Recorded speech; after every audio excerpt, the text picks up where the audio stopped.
बच्चों, 12th वालों, कैसे हो आप सब। आज तो आपका फिजिक्स का पेपर खत्म हो गया। अब अगला पेपर 27 को आपका केमिस्ट्री का है। अगर आपको केमिस्ट्री में 70 में से 70 स्कोर करना है तो मेरे साथ साथ लग जाओ और खूब मेहनत करो। जैसे जैसे मैं बताता हूं वैसे करते चलो, डेफिनेटली आपके 70 में से 70 आने पक्के हैं। मैं ये नहीं कहूंगा कि 26 तारीख की सुबह 4 बजे उठ के मेरा लाइव सेशन ज्वाइन करो और जो पढ़ाऊंगा वही आएगा, ऐसा बिल्कुल कुछ नहीं होने वाला है। मैं आपको हर चैप्टर से कुछ ऐसे क्वेश्चंस निकाल के उनकी लिस्ट बना के यहाँ पे आपको उसका सॉल्यूशन भी दूंगा, और अगर आप वो करते चलोगे तो डेफिनेटली आपके 70 में से 70 तो आएंगे ही, कोई नहीं रोक सकता इसको। बस आपको खूब मेहनत करनी पड़ेगी। चलिए, तो आज की इस क्लास में मैं आपके लिए ले आया हूं question D and F block element से। आपको केवल ये 10 क्वेश्चन करने हैं इस चैप्टर से, जिससे आपका पूरा चैप्टर ढंग से क्लियर हो जाएगा। तो स्टार्ट करते हैं। इसमें आपका पहला क्वेश्चन है, why zinc is not regarded as transition elements. ये सारे क्वेश्चन बोर्ड में आए हुए हैं। Why zinc is not regarded as transition element, answer कैसे लिखोगे। इस चैप्टर में आंसर राइटिंग सबसे जरूरी बात है, ध्यान देना। Zinc is not regarded as a transition element because it does not have an incomplete d orbital in its ground state or any of its common oxidation state. The electronic configuration of zinc is this. Argon पहले लिखा हुआ है, D में 10 electron होते हैं, S में 2 electron होते हैं, ठीक है। सबसे मोस्ट ऑक्सीडेशन स्टेट जो इसकी होती है स्टेबल, वो +2 होती है। तो अगर +2 में भी इसकी कॉन्फ़िगरेशन देखी जाए तो वो होती है 3d10।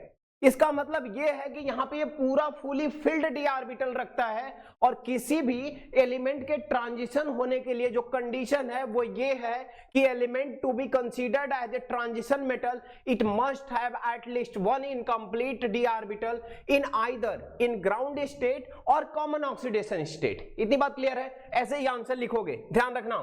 चलो, इसका जो बी पार्ट है आपका, बी पार्ट ध्यान देना। What is lengthenoid contraction, बहुत इंपॉर्टेंट है, बहुत क्वेश्चन आपसे पूछे जाते हैं इस पे, तो ध्यान देना। इसका आंसर कैसे लिखना है आपको। lengthenoid contraction refer to the gradual decrease in size of lanthanide ion lanthanum to lutetium across the lanthanum series. Despite the increasing nuclear charge, the addition of electron occurs mainly in the 4f orbital, which do not effectively shield the increased positive charge. ये main line है आपकी। As a result the effective nuclear charge experienced by the electron increases, leading to a gradual contraction of ionic radii. This contraction affect the property of the element and their compound, including the stability of their coordination complexes and their atomic size. इतनी बात समझ आ रही है। इसे तो copy कर लेना भाई, हर जगह जहां लेंथेनाइड कॉन्ट्रैक्शन आएगा वहां चिपका देना, ठीक है। चलो, ध्यान देना। अगला क्वेश्चन क्या है आपका, C, what is the first ionisation enthalpy of chromium lower than that of zinc. यानी यहां आपको ध्यान रखना है कि क्रोमियम की आयनाइजेशन एंथैल्पी जिंक से कम क्यों होती है, ठीक है। वो भी कौन सी, पहली आयनाइजेशन एंथैल्पी। ये बात केयरफुली पढ़ना। चलो, अब यहां रीजन देखो, रीजन क्या है सी का। तो first ionization enthalpy of chromium is lower than that of zinc because of electronic configuration and stability of the orbital. इसका क्या कहने का मतलब है, इसका कहने का मतलब यह है भाई कि जो कॉन्फ़िगरेशन होती है क्रोमियम की वो 3d5 4s1 होती है। अगर इसे एक इलेक्ट्रॉन निकाल दोगे तो इसे हाफ फील्ड कॉन्फ़िगरेशन मिल जाएगी। और वहीं अगर आप जिंक की बात करते हो तो जिंक में क्या होगा, जिंक की जो कॉन्फ़िगरेशन होती है वो 3d10 4s2 होती है। अगर पहला ही इलेक्ट्रॉन आप निकालने जाओगे इसमें से तो ये तो already fully filled noble gas configuration है, इसे एक्स्ट्रा स्टेबिलिटी मिली हुई है, इससे इलेक्ट्रॉन निकालना बहुत मुश्किल है। और जबकि यहां एक इलेक्ट्रॉन निकालने से ये स्टेबल हो रहा है, इसलिए इसकी पहली आयनाइजेशन एंथैल्पी क्या होती है, बहुत कम होती है। इतनी बात समझ आ रही है। चलो, तो ये आंसर लिख देना। अब यहां ध्यान देना, क्वेश्चन क्या है अगला, Why are transition element good catalyst? ये गुड कैटलिस्ट क्यों होते हैं भाई, ठीक है। तो बताना, अगर प्रॉपर्टी भी पूछे कि ये कैटलिस्ट होने की क्या प्रॉपर्टीज है, तो यही आंसर वहां भी लिखोगे। ध्यान देना क्या लिखा हुआ है यहां पे, transition elements are good catalyst due to several reasons.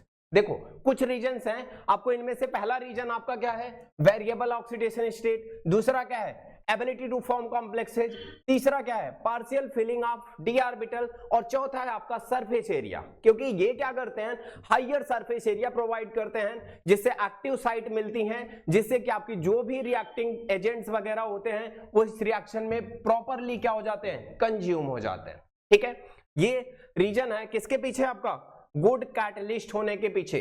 ठीक है, अब यहां ध्यान देना, इसका लास्ट क्वेश्चन क्या है, compound of transition metal are generally coloured, give reason. तो यहां पे आपसे पूछा जा रहा है कि जो ट्रांजिशन एलिमेंट्स होते हैं वो जनरली कलर्ड होते हैं, ऐसा क्यों होता है भाई, रीजन बता दो। तो ये बड़ा परफेक्ट सा आंसर है, ऐसा ही लिखना है आपको जिससे आपको पूरे नंबर मिले। ध्यान देना क्या लिखना है आपको, पहले तो ये लिखना है कि जनरली कलर्ड होते हैं क्योंकि यहाँ पे डी ट्रांजिशन टेक प्लेस करता है। डी ट्रांजिशन क्या होता है भाई, आपने सीएफटी में पढ़ा है कि डी ग्रुप क्या होता है, दो पार्ट में डिवाइड हो जाता है, T2G और EG में, जिससे एनर्जी डिफरेंस जनरेट हो जाता है, और यहाँ पे इलेक्ट्रॉन T2G से EG में ट्रांसफर होता है, ऐसा कुछ। लेकिन लिखना आपको क्या है, ध्यान देना, D orbital are split into 2 energy levels due to ligand field. When electron in the lower energy d orbital absorb visible light, they get excited to the higher energy d orbital. ठीक है, wavelength of light absorbed correspond to the energy difference between the split d orbital and remaining transmitted gives the color of the compound. The presence of ligand and metal oxidation state also affect the color. इतनी बात समझ आ रही है? ठीक है, यही लिखना है आपको एग्जैक्टली। चलो अगले क्वेश्चन पे आते हैं। अगला क्वेश्चन है आपका, account for the following, reason देना आपको, the melting and boiling point of zinc, cadmium and mercury are low. ऐसा क्यों होता है भाई, ये सारे पता है आपको कौन से हैं, ग्रुप 12 के एलिमेंट हैं। चलो आंसर कैसे लिखोगे, आंसर लिखोगे कि because of absence of unpaired electron D orbital resulting in weak bonding between atoms, यानी एटम्स के बीच में जो मेटल मेटल बॉन्डिंग होती है वो बहुत वीक होती है क्योंकि इनके पास कोई अनपेयर्ड इलेक्ट्रॉन है ही नहीं। या फिर कहोगे फुली डी ऑर्बिटल्स है, जिसकी वजह से weak metallic bonding take place करती है, इस वजह से इनका मेल्टिंग बॉइलिंग पॉइंट क्या होता है, कम होता है। चलो अगला क्वेश्चन क्या है इसमें, अगला है इसमें D4 कॉन्फ़िगरेशन, किसकी, Cr2+ की और Mn3+ की।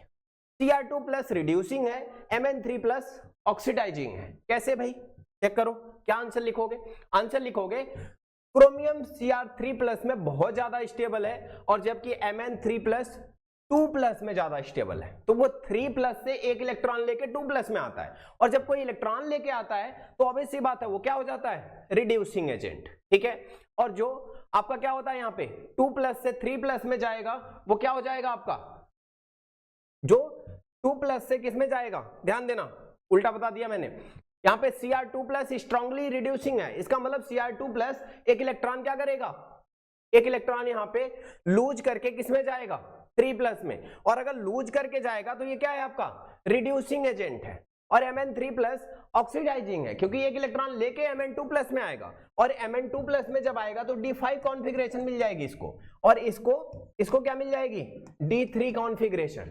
अच्छा D3 कॉन्फ़िगरेशन मिलेगी तो क्या होगा, ध्यान देना, यहाँ पे वही लिगैंड फील्ड वाला केस कि T2G3 यानी 3 ऑर्बिटल जो होते हैं सब में एक एक इलेक्ट्रॉन, इसे एक्स्ट्रा स्टेबिलिटी मिल जाएगी, इसे D5 में आने पे स्टेबिलिटी मिल जाती है, इस वजह से ऐसा होता है। क्लियर है?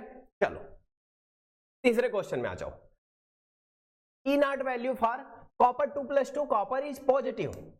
तो पूछा जाता है आपसे कि कॉपर का जो रिडक्शन पोटेंशियल होता है वो पॉजिटिव क्यों होता है, तो क्या बताओगे भाई, यहाँ पे बताओगे because of high enthalpy of atomisation और enthalpy of hydration. Enthalpy of hydration negative होती है लेकिन ये बहुत कम अमाउंट में एनर्जी रिलीज होती है, एंथैल्पी ऑफ एटमाइजेशन इसके लिए बहुत ज्यादा है, इस वजह से यहाँ पे कॉपर की जो क्या होती है, रिडक्शन पोटेंशियल होता है वो आपका क्या आता है, पॉजिटिव आता है। इतनी बात क्लियर है?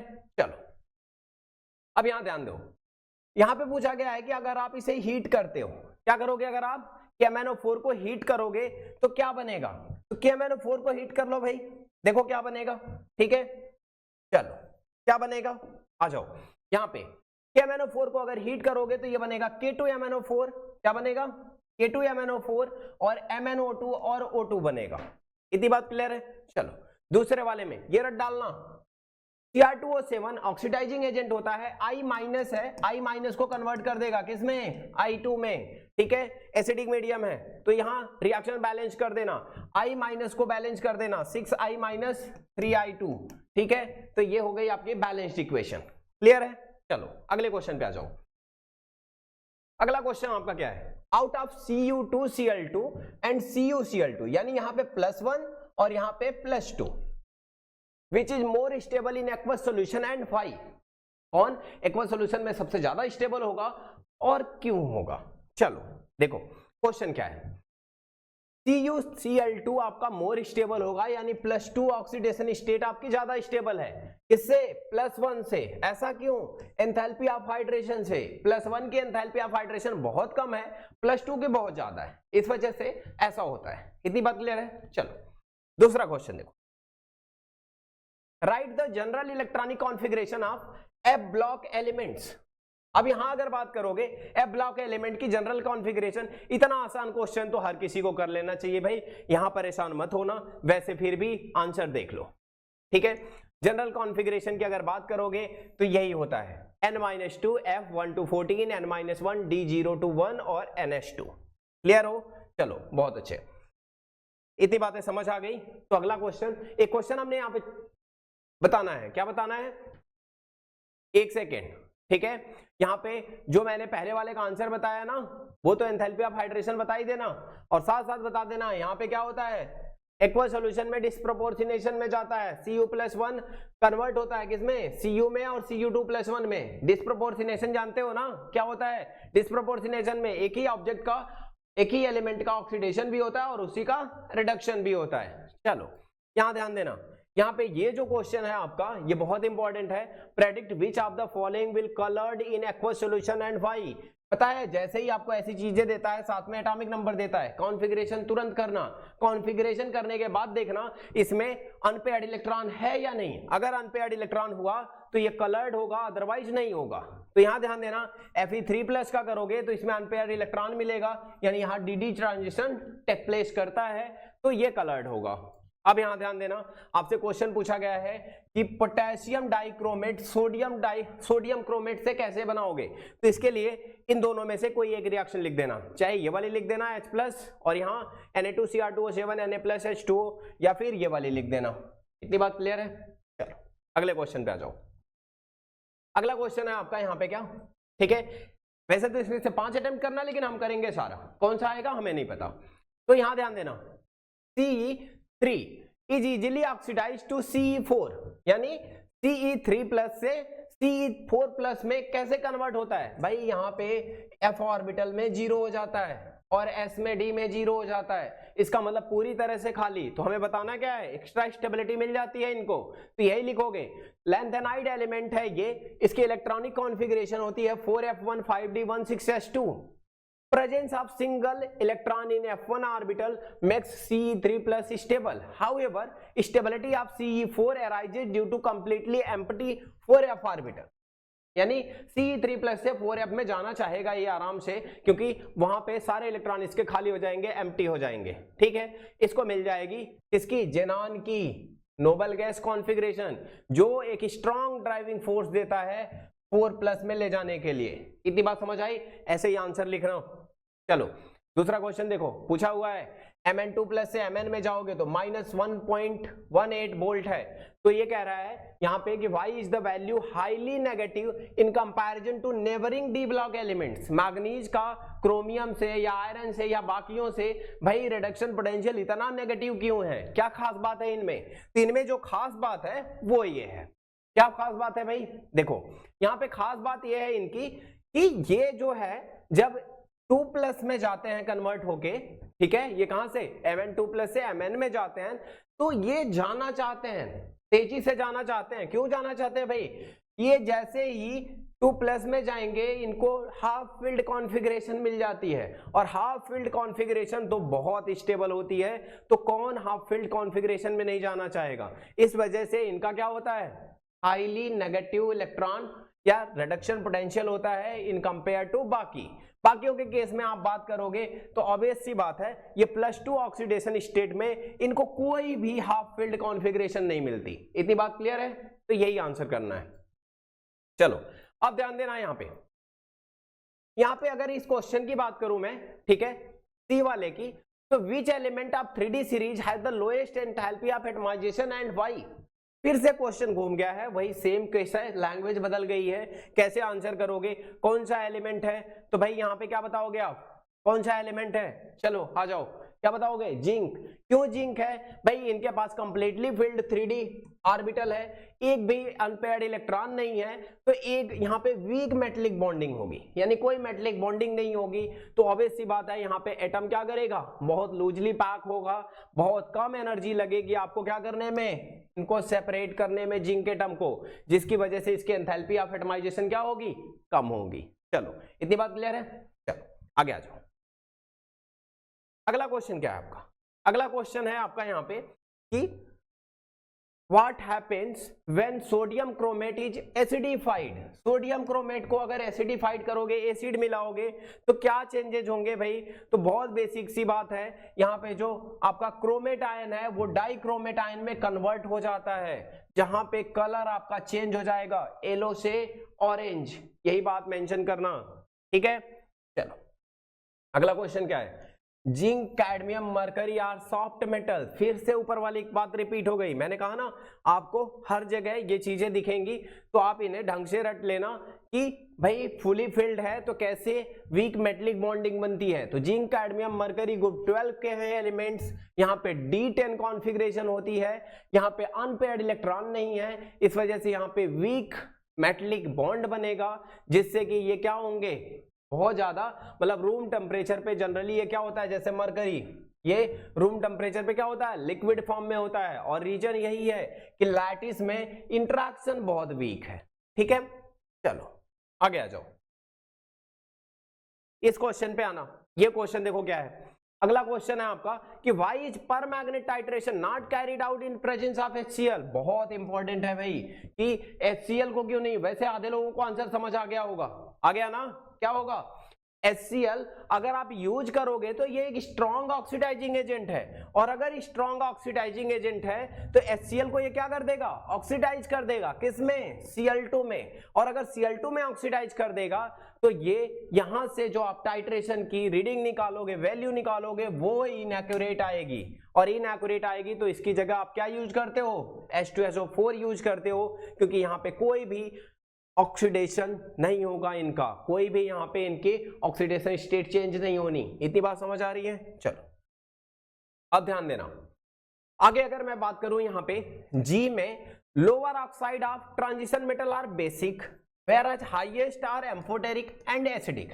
रीजन देना है, पता तो सबको है कि लोअर वाली क्या होती है, बेसिक, बीच वाली क्या होती है, एम्फोटेरिक, हायर वाली क्या होती है, एसिडिक, लेकिन आप कैसे बताओगे, तो रीजन लिखना भाई, रीजन याद कर लेना यहां से, ठीक है, और पक्का याद करना क्योंकि बहुत बारी पूछा हुआ है। तो क्या लिखोगे, oxidation state of transition metal determine the nature of its oxide. In lower oxidation state transition metal oxide exhibit more ionic character making them basic. अगर मोर आयनिक कैरेक्टर लोअर में एग्जिबिट करता है तो ये बेसिक कैरेक्टर दिखाएगा, और वहीं हायर ऑक्सीडेशन स्टेट में इसका कोवैलेंट कैरेक्टर बढ़ जाता है, और अगर किसी चीज का कोवैलेंट कैरेक्टर बढ़ता है तो वो उसे एसिडिक या एम्फोटेरिक बना देता है, ठीक है। ये सारे जो बिहेवियर इंक्रीज हुए यहाँ पे, ठीक है, ये किसकी वजह से, बस डिग्री ऑफ कोवैलेंट बॉन्ड और पोलराइजेशन की वजह से। क्लियर हो सारे, ठीक है, तो ये आंसर करना है आपको। आगे आ जाओ, अगला क्वेश्चन आपका है question number 5, out of KMnO4 K2MnO4 which one is paramagnetic and why. अच्छे से एक्सप्लेन करना, तुरंत मत लिख के खत्म कर देना, नंबर नहीं मिलेगा। कैसे लिखोगे, ऐसे देखो क्या लिखोगे, कि अगर भाई हमें किसी का पैरामैग्नेटिक कैरेक्टर या डायामैग्नेटिक कैरेक्टर डिटरमाइन करना हो तो सबसे पहला काम होता है हमें उसके ऑक्सीडेशन स्टेट पता करना, फिर उसकी इलेक्ट्रॉनिक कॉन्फ़िगरेशन देखना। तो हम कैसे देखेंगे, KMnO4 को देखेंगे, +7 ऑक्सीडेशन स्टेट होती है, इलेक्ट्रॉनिक कॉन्फ़िगरेशन करेंगे 3D में 0, 4s में 0, इसका मतलब कोई अनपेयर्ड इलेक्ट्रॉन नहीं, तो ये क्या होगा, डायामैग्नेटिक। इतनी बात समझ आ गई। फिर अगले वाले में समझाओगे, K2MnO4 में अगर करोगे +6 ऑक्सीडेशन स्टेट, एक अनपेयर्ड इलेक्ट्रॉन 3D में मिलेगा, इसका मतलब ये कैसा होगा, पैरामैग्नेटिक। इतनी बात समझ आई। ऐसे ही आंसर लिखना है, एग्जाम में आंसर लिखना है, बताना नहीं है। ऐसे नहीं करोगे नंबर नहीं मिलेंगे, नॉर्मल एक लाइन में लिख के मत आ जाना, ठीक है। अब यहां ध्यान देना, अगला क्वेश्चन क्या है, Cr2O7 14H+6 इलेक्ट्रॉन, इसे भाई रट लेना, वैसे तो यहां से कर लो, ठीक है। ये है आपका बैलेंस इक्वेशन। क्लियर है सबको, चलो आगे आ जाओ। अगला क्वेश्चन है आपका यहाँ पे, E not value for Mn3+2 Mn2+, couple is more positive than Cr3+2 Cr2+। ऐसा क्यों है भाई, Mn3+ से Mn2+ में आएगा तो मोर पॉजिटिव होगा उससे, ऐसा क्यों, चेक कर लो भाई, चेक कर लेते हैं। क्या मिलेगा यहाँ पे मिलेगा Cr2 changes to D4 stable half field मिलेगा T2G, ठीक है, बताया जो मैंने अभी आपको। और Mn3+ चेंज होता है किसमें, Mn2+ में, जिससे आपको क्या मिलेगी, D5 कॉन्फ़िगरेशन, ठीक है। इतनी बात समझ आई, तो यही आंसर लिख दोगे। अच्छा आ जाओ यहाँ पे, Sc3+ is colourless where Ti3+ is coloured in an aqueous solution. सीधे आ जाओ इन पे भाई, आप जानते हो Sc3+ अगर कर दोगे एक भी इलेक्ट्रॉन नहीं बचेगा, वो पूरी तरह से खाली हो जाएगा, और जब कोई अनपेयर्ड इलेक्ट्रॉन नहीं होगा तो कलरलेस होगा। Ti3+ में क्या होता है, dd ट्रांजिशन होता है, क्योंकि यहां पे आपको अनपेयर्ड इलेक्ट्रॉन मिलेगा, यही आपको चेक करना है। अब यहां ध्यान देना, actinoid show wide range of oxidation state. Actinides जो होते हैं वो ढेर सारी ऑक्सीडेशन स्टेट अगर शो करते हैं, तो ऐसा क्यों, तो यहां पे बताओगे भाई कि इनके पास 5f, क्या 5f 6d and 7s orbital जो हैं वो कंपैरेबल एनर्जी के हैं, और अगर कंपैरेबल एनर्जी के ऑर्बिटल हैं तो ये सबसे ज्यादा ऑक्सीडेशन स्टेट शो कर सकते हैं। इतनी बात समझ आई। चलो अगले क्वेश्चन पे आ जाओ। अगला क्वेश्चन है आपका, right the chemical equation preparation of KMnO4 from MnO2, specify कर दिया, तो भाई यहाँ पे ये इक्वेशन लिख लेना, इनमें से कोई सी एक यूज कर लेना, चाहे यहाँ पे MnO2, वैसे तो आपको बताना है, कोई एक कह रहा हूं मैं, दोनों करनी है आपको। MnO2 से KOH की रिएक्शन ऑक्सीजन के प्रेजेंस में कराओगे, K2MnO4 बनेगा, और फिर MnO4 की रिएक्शन आप कराओगे किससे, एसिडिक मीडियम में, तो ये MnO4 नेगेटिव बनेगा। इतनी बात समझ आई, ठीक है, तो कर लेना इसे। चलो अगले पे आ जाओ, account for the following, transition metal form alloy. चलो भाई रीजन बता लोगे, फटाफट रीजन देख लो, लिख के फिर देख लेना, इसे मिला लेना। Because of almost identical atomic radii, यही फर्क है भाई इंटरस्टिशियल और किसमें, एलॉय में। एलॉय में ऑलमोस्ट कंपेरेबल साइज का देखा जाता है, और इंटरस्टिशियल में देखा जाता है कि जो वाइड बच रहे हैं उनकी साइज क्या है, ठीक है। ये बहुत बेसिक सा डिफरेंस है, ध्यान रखना। Ce4+ strong oxidising agent, strong oxidising क्यों है भाई, ये अपने हाईएस्ट ऑक्सीडेशन स्टेट में है, इससे आगे जा ही नहीं सकता। अब अगर इसके नजदीक कोई आया तो वो से इलेक्ट्रॉन ले लेगा, और अगर इलेक्ट्रॉन ले लेगा तो उसका ऑक्सीडेशन हो जाएगा। तो आप यही बताओगे यहाँ पे कि Cu4 changes common +3 oxidation state, मतलब वो हमेशा Ce4 से कहां आएगा, C3+, आगे तो जा नहीं पाएगा, इसलिए ये क्या है, स्ट्रॉन्ग ऑक्सीडाइजिंग एजेंट है। चलो यहां आ जाओ, यहाँ पे बहुत बार क्वेश्चन पूछा गया है कि write the similarity and difference between chemistry of lanthanoid and actinoid. इन दोनों में भाई क्या डिफरेंस है, तो डिफरेंस लिखना, डिफरेंस और सिमिलरिटी।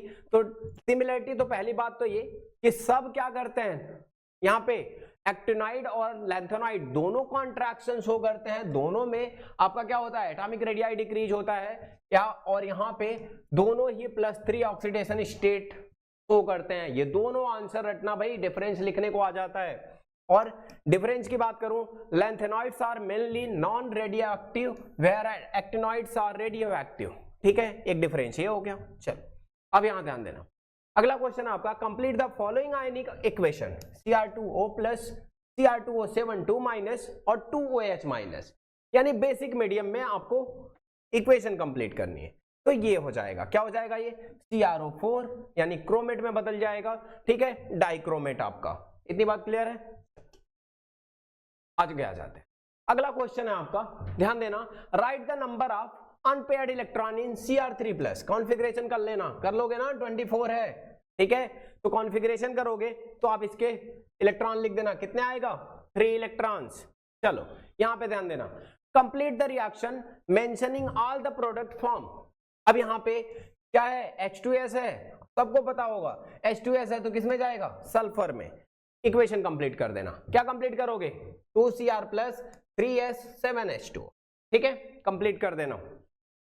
चलो यहां जाओ, account for the following, why do transition element show variety of oxidation state. भाई ट्रांजिशन एलिमेंट इतनी सारी वैरायटी में ऑक्सीडेशन स्टेट क्यों शो करते हैं, ढेर सारे, तो बताओगे यहाँ पे, क्या बताओगे, because of N-1d NS subshell electron take part in the bond formation due to their comparable energies, या फिर due to presence of unpaired electron in d orbital. ये दोनों रीजन लिख सकते हो, इतनी बात समझ आई, या दोनों साथ में लिख देना, क्या ही जाने वाला है आपका, ठीक है। आ जाओ यहाँ पे अगले वाले क्वेश्चन में। अगला वाला क्वेश्चन है, why do E0 M2 + 2m value show regular trend.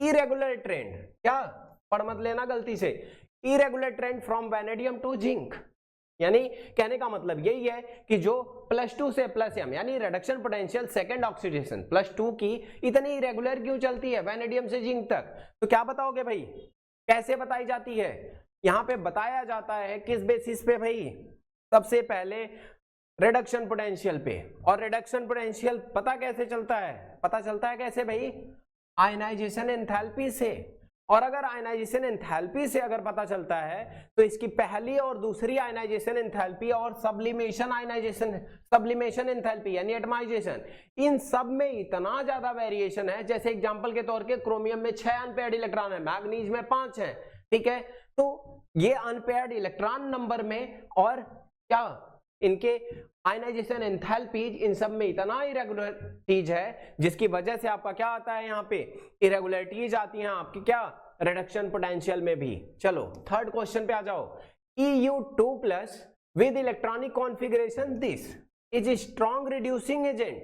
ये स्ट्रॉन्ग रिड्यूसिंग क्यों है भाई, ध्यान दो, ये रिड्यूसिंग एजेंट है, क्यों, U2+ have tendency to change common oxidation state of +3।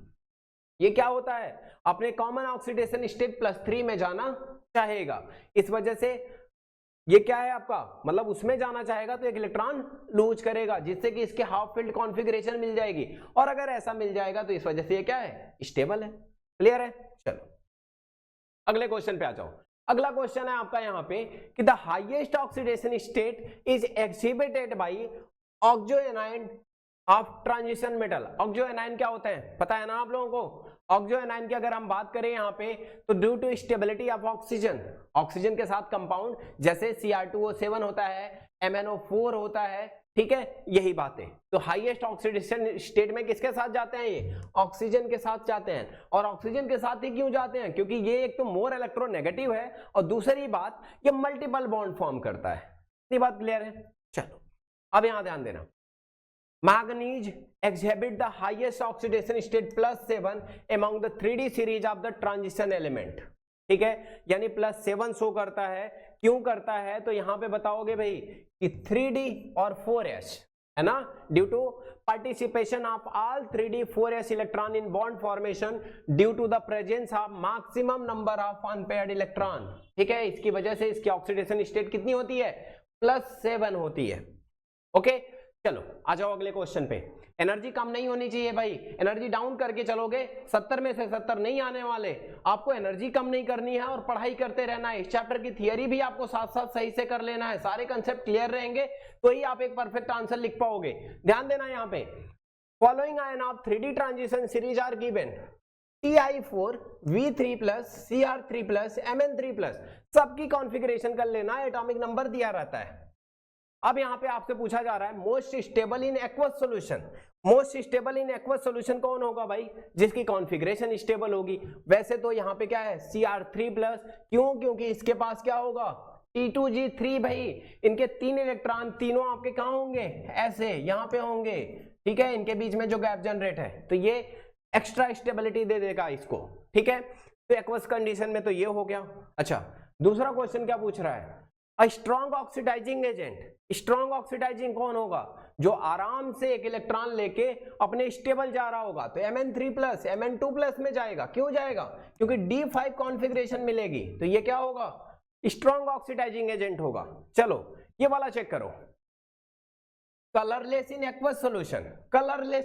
Colourless का मतलब जान गए आप लोग, अनपेयर्ड इलेक्ट्रॉन नहीं होना चाहिए, तो आप Ti4 उठा लेना, इसमें कोई भी अनपेयर्ड इलेक्ट्रॉन नहीं होगा, D0 कॉन्फ़िगरेशन होगी, इस वजह से क्या होगा एक्वस सॉल्यूशन में, कलरलेस होगा।